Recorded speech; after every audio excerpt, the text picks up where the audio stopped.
Desse livro aqui, Sapiens, Uma Breve História da Humanidade, é colocada uma questão que faz muito sentido a gente refletir nos dias atuais, por conta desse boom que a gente tem de obesidade, né, de sobrepeso, que é um desequilíbrio metabólico que predispõe a outras doenças, né? A gente sabe que a obesidade é um fator de risco, é um tipo de inflamação, inclusive, do organismo, né? E é bom a gente entender o porquê, muitas vezes, que a gente tem esse instinto, né, de se empanturrar, muitas vezes, de alimentos doces, açucarados. Por que o açúcar, o doce, tem tanto apelo para o nosso apetite, para as nossas vontades, né? Além da questão emocional, que a gente diz que o doce, ele tá muito relacionado à carência, muitas vezes ao apego, quando você quer, você tá meio... As mulheres sabem disso, né? Meio fragilizadas no período de TPM, o doce, ele dá aquela acalmada, né? Ou então, depois de um dia estressante, trabalhoso, você pensa, eu vou comer uma coisa doce, porque eu mereço, porque eu tô cansada, porque eu preciso, né, de uma glicose. Então, por que a gente é tão atraído pelo doce, né?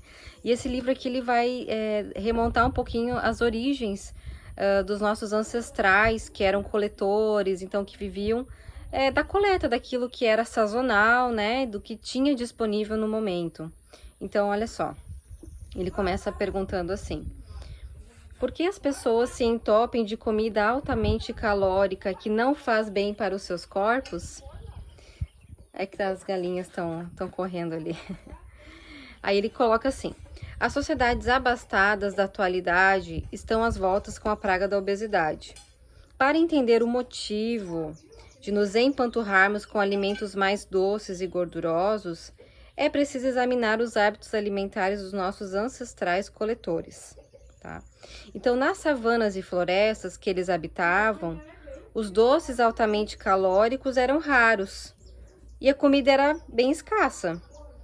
Por exemplo, um coletor típico de 30 mil anos atrás tinha acesso apenas a um tipo de comida doce, frutas maduras. Se uma mulher da Idade da Pedra se deparasse com uma figueira carregada de frutas, o que era o natural fazer? Comer o máximo possível, porque não sabia quando de novo ia ter acesso àquele alimento, né? Porque tem uma energia ali armazenada, concentrada no doce. Então,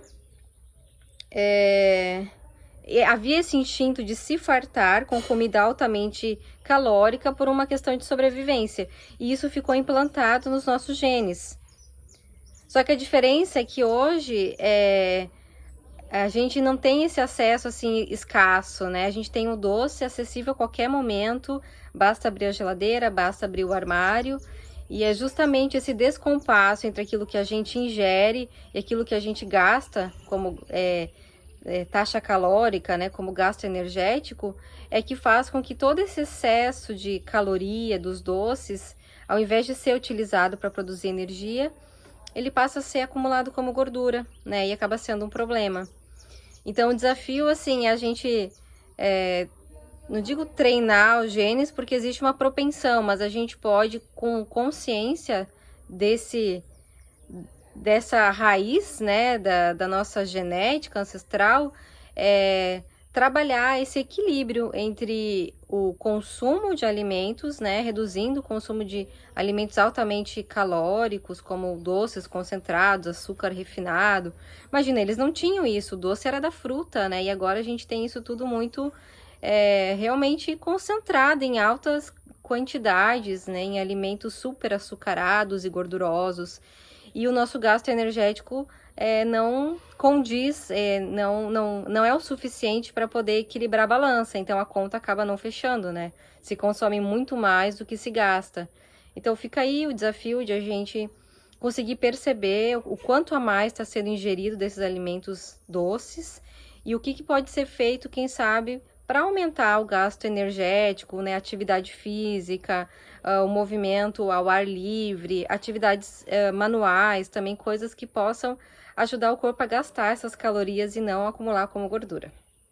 Fica aí a dica, então.